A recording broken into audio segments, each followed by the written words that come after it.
तर हाय मैत्रिणींनो, मी नीता घोंगडे स्वागत करते तुमचं माझ्या यूट्यूब चॅनलवर। तर तुम्हाला वाटत असेल सकाळी वेळ कुठं चालली, तर बघू शकता माझा चेहरा पण इतका सुजला आहे ना, डोळे तर मला सकाळपासून रात्रपासून ताप होते, सकाळी पण आता खूप ताप आहे। तर म्हणलं जाता जाता दवाखाना करावा। तर आता आम्ही आज चाललो आहे आईबाबाच्या घराचं, म्हणजे नवीन घराचं दुसऱ्या मजल्याचं आज स्लॅबची पूजा आहे, म्हणजे छत पडणार आहे दुसऱ्या मजल्याचं। तर आम्ही चाललो आहे हिंगोलीला। तर जाता जाता बघू शकता हे आहे जिंतूरमधलं एलदरी धरण आहे बघा, बघू शकता किती पाणीच पाणी आहे। तर इथे एलदरी धरण आहे ना, तर इथे वीज तयार होते। तर बघू शकता इथून तिथून पाणीच पाणी आहे।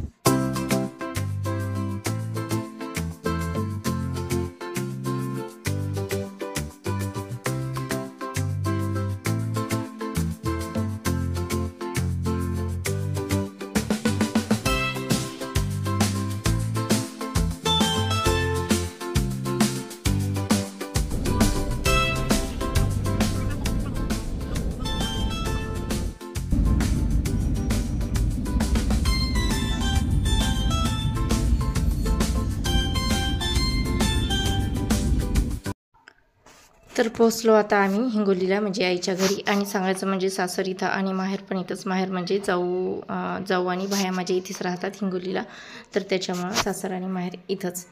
तर घरी पोहोचलो आणि आता इतकं डोकं दुखू लागलं माझं तापीमुळं, तर त्याच्यामुळं आता थोडंसं जेवण केलं, सोबतच तिळाची चटणी आणि मस्त पोळ्या आणल्या होत्या 2-4। आईनं पण स्वयंपाक करून ठेवलेला होता, तर थोडंसं जेवण केलं आणि थोडंसं आराम केला, तर थोडासा घाम वगैरे आला, तर आता थोडंसं बरं वाटतंय। तर बाहेर तयारी आहे, फिटिंग वगैरे मशीनची ती करायली, ते बाहेर आहे तयारी। आणि इथे शशांक काढतोय भिंतीवर रेषा, तर मी म्हटलं त्याला बाबा काढू नको, आई ओरडेल, कारण फरशी वगैरे ते। तर काय झालं माहिती का, इथं बांधकाम आता सगळी मशीन वगैरे इथं फिटिंग वगैरे चालू आहे, सिमेंट वगैरे आणलेली आहे, सगळी रेती वगैरे ते सगळं सामान पडलेलं आहे। आणि इथं जे रशी आहे, कारण वरच्या मजल्यावर आपल्याला ते लोकांना त्या माल न्यायचा आहे, तर त्याच्यामुळे त्याची फिटिंग करायली। तर इथे सगळे शेजारी पाजारी सगळे आले आणि बघू शकता। तर ते बाबांनी काल आम्ही येणार म्हणूनच काल संध्याकाळीच टहाळ आणून ठेवला, बुरकुरे सगळं आणून ठेवले, कारण त्यांना माहिती आहे मला टहाळ ते आवडतं। आणि इथे वरच्या मजल्यावर जायचं होतं, त्याच्यामुळं इथे जे पायऱ्या केलेले नाही, तर इथं पायऱ्या करायच्या ह्याच्या लोखंडाच्या, तर त्याच्यामुळं इथं ह्या शिड्या लावल्या वर जाण्यासाठी। तर इथे बाबा म्हणतील पळ वगैरे म्हणून बाबांना मागून हात पकडला आणि आता वर चाललो आहे आता स्लॅबची पूजा करायसाठी। तर हे गेले तर अगोदर शशांक गेलाय आणि तर आता करतोय आम्ही मस्त अशी स्लॅबची पूजा। आणि इथे तांब्याचं मस्त असं गडवा आणलेला आहे आणि आता आम्ही सगळेजण इथे पूजा करतोय। आणि ताट वगैरे अगोदरच तयार करून ठेवलं होतं, कारण त्यांना वाटलं लवकरच, कारण मागच्या पहिल्या छताची जी पूजा होती ना, स्लॅबची पूजा, ते लवकरच झालं होतं छत, कारण याला थोडंसं उशीर झालं, कारण 11-11:30 वाजता नेमकंच आता तर सुद्धा 11 वाजले, पण सगळं तयारी वगैरे झाली, तर आता म्हणजे 11:30 वाजले, तर आता करते ते लोक सुरुवात। तर याच्या अगोदर आम्ही करून घेतोय पूजा।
आमची स्लॅबची पूजा वगैरे करणं झाली. जर इथे आता होती मशीन, तर इथं आईबाबाला हे म्हणले की आता आम्ही स्लॅबची पूजा केली, आता तुम्ही दोघं जण मिळून मशीनची पूजा करा. तर इथे आईबाबा मशीनची पूजा करतायत आणि सोबत शशांक पण त्यांच्यासोबत.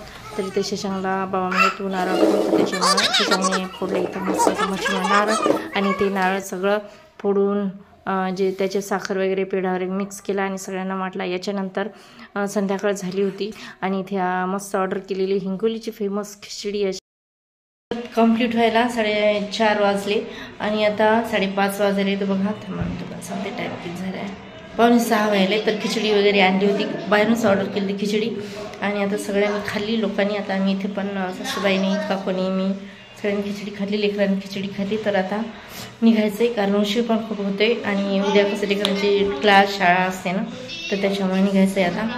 तर चला, तर आता निघलो होतो आम्ही. बघू शकता किती अंधार झाला आणि घरी पण गेलो होतो आमच्या.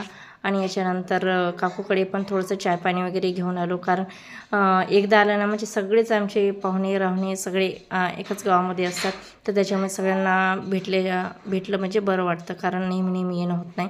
तर याच्यामुळे बघू शकता किती अंधार झाला आहे आणि आता निघतोय. तर आता मी भेटू येतो. तर आजचा ब्लॉग तुम्हाला कसा वाटला ते नक्कीच सांगा आणि व्हिडिओला लाईक शेअर सबस्क्राईब नक्कीच करा. भेटूया पुढच्या ब्लॉगमध्ये, तोपर्यंत बाय.